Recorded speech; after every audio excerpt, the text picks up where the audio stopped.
Alfred Caldwell had one last piece of the project that needed to be done, and that was the planting of wildflowers, putting them between the layers of stone, putting them in the grounds as they would grow in the wildlands. But the Park District had no more money to pay for the flowers. They had no more money to pay for labor.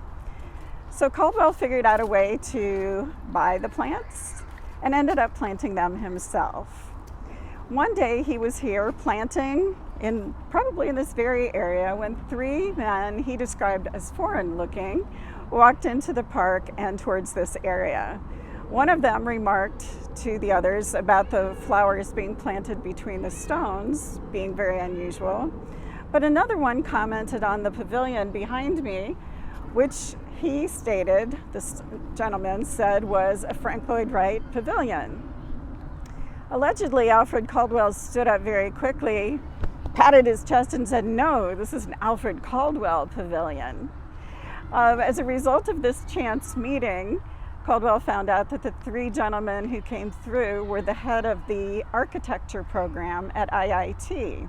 Those men were Ludwig Mies van der Rohe, Ludwig Hilbersheimer, and Walter Peterhans, a city planner. And over the long lives, all of them ended up doing projects in collaboration with Alfred Caldwell.